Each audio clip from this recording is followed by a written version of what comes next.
Welcome back, brothers and sisters. I am Braden. This is Langley Outdoors Academy, and thank you for stopping by.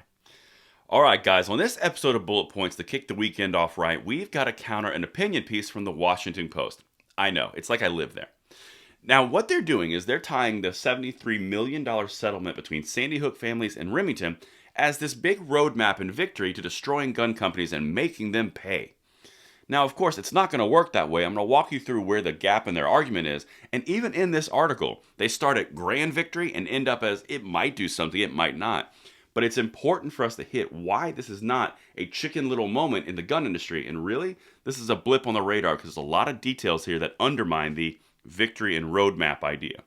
Everything's going to be linked in the description box below. I want to hear from you guys in the comments on this one. I'm going to say a quick word from our sponsor for this weekend's videos, Armed American Supply, and then we're going to hit it.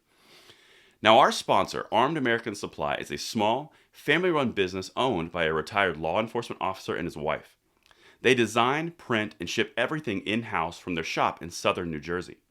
Currently, they are giving away your choice of $10K in cash or $10K from Bass Pro, which is ending tomorrow night. Right now, you can earn up to 20 times entries for every $1 spent on select items, and those items tend to sell out pretty fast. If you are the type who loves quality Second Amendment and blue-collar apparel, I think you may be interested in checking them out. There's a link in the description box below to let them know I sent you their way, and thank you so much for checking them out, and thanks to Armed American Supply for sponsoring this week's videos.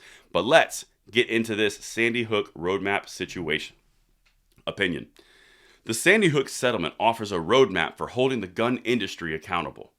Okay, so like I told you, they're really touting this as a tremendous victory for anyone who does not like gun companies. Listen to this.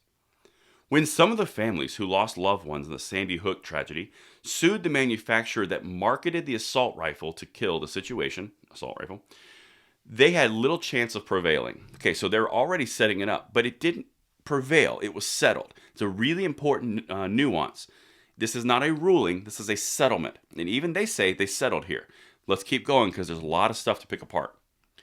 Congress, after all, had granted the gun industry unprecedented protection from liability, but having suffered unimaginable tragedy, the families pressed ahead.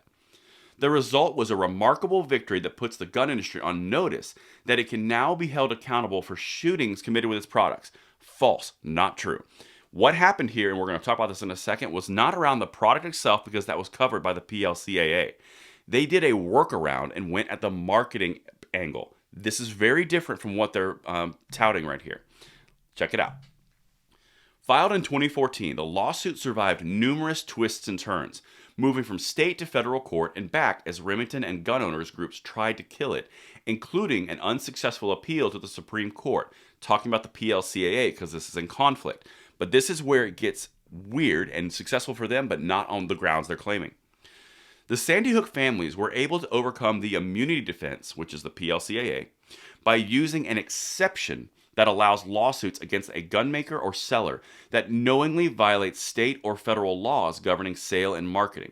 They were going after the marketing angle. They were saying you were enticing people to do this, not you provided this. That's a very important distinction, but they're not really hitting on that. They're just saying this is the roadmap to destroy all gun industry. Not true. Let's keep going. The families argue that Remington violated the Connecticut Unfair Trade Practices Act when it knowingly marketed and promoted the Bushmaster for use in assaults against human beings. Now that's the entire thing. They were going after them for marketing it, not for selling it. Very important, because the way that this opinion piece starts as holding gun makers accountable for the shootings that happen with their guns, not for the marketing of their guns. Do you see the difference and distinction? It's very important to note that. Now, Remington didn't admit liability, and the $73 million will be paid by 4 insurers of the now bankrupt company. Representatives of the gun industry seized on those factors to argue that the impact of the Sandy Hook settlement will be limited. It will be limited. And the reason it's limited for the reasons that I just hit, a Connecticut state law, not federal. So you got to do this in individual states. I touched on this on a video last week. Then you have to go after their marketing practices, not their product practices. It's very, very important, but they're overrepresenting this victory. Solvent gun makers would more vigorously defend themselves. No doubt they would. And there are still formidable obstacles to gun victims seeking redress because of misguided federal law that gives gun makers protection that no other industry enjoys, except the pharmaceutical industry. Awkward. But that's the whole point. They're lauding this as this is an amazing piece of destruction for the gun industry, and we'll be able to take them to court for everything. Well, no. You'll be able to take them to court if they marketed directly to the wrong people and it fits into a state law that is in the individual state where the infraction occurred. And then you've got to go and get around the PLCAA for existing marketing laws. That's not exactly the same as they're all held liable and they're going to destroy, and finally we'll have a utopia without firearms. Not quite the same. And that's what I have for you guys today. Let me know what you think in the comments field below, and I will see you at the 9 p.m. segment tonight. I'm Braden. See you later.